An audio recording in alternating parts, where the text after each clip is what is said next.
చేసిన మంచేమిటి అని అంటే ఒక్కటి కూడా చంద్రబాబు నాయుడు గారి పేరు చెప్తే గుర్తుకు రాదు. కానీ చంద్రబాబు నాయుడు గారి పేరు చెబితే మాత్రం ఆయన చేసిన చెడు మాత్రం, విద్యారంగంలో ఆయన చేసిన చెడు మాత్రం చాలా అంటే చాలా చెప్పుకోవచ్చు.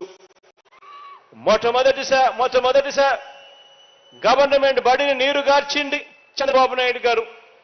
తన కార్పొరేట్లు నారాయణ చైతన్య సంస్థలని పోషించిన వ్యక్తి చంద్రబాబు నాయుడు గారు. అక్కడ డబ్బులు కట్టిన వారికి మాత్రమే ఇంగ్లీష్ మీడియం, ఇక్కడ గవర్నమెంట్ బడిలో మాత్రం తెలుగు మీడియం. ఇలా నిర్దేశించింది చంద్రబాబు నాయుడు గారు. పిల్లలకు గవర్నమెంట్ బడులలో ఎలాంటి ఆహారం అందుతుందో కనీసం ధ్యాస కూడా ఏ రోజు పెట్టిన పాపన పోలేదు పెద్ద మనిషి చంద్రబాబు గారు.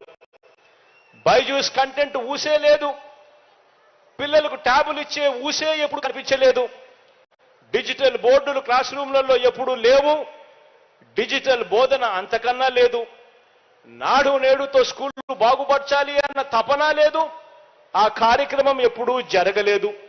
ఇంగ్లీష్ మీడియం గవర్నమెంట్ బడులలో లేదు. అమ్మ ఒడి అనే కార్యక్రమంతో బడికిపోయే పిల్లలను ప్రోత్సహించాలి, ఆ తల్లులను ప్రోత్సహించాలి అనే అడుగులు ఏ రోజు వేసింది లేదు.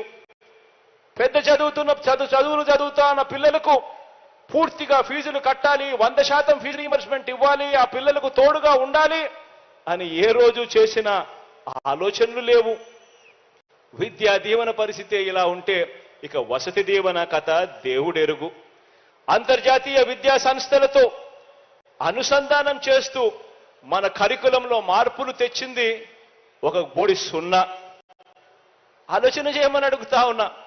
ఇక విదేశీ విద్యా దీవెన ద్వారా టాప్ 50 కాలేజెస్లో 21 ఫ్యాకల్టీస్లో 330 కాలేజీలలో ఏకంగా 1,25,00,000 దాకా కూడా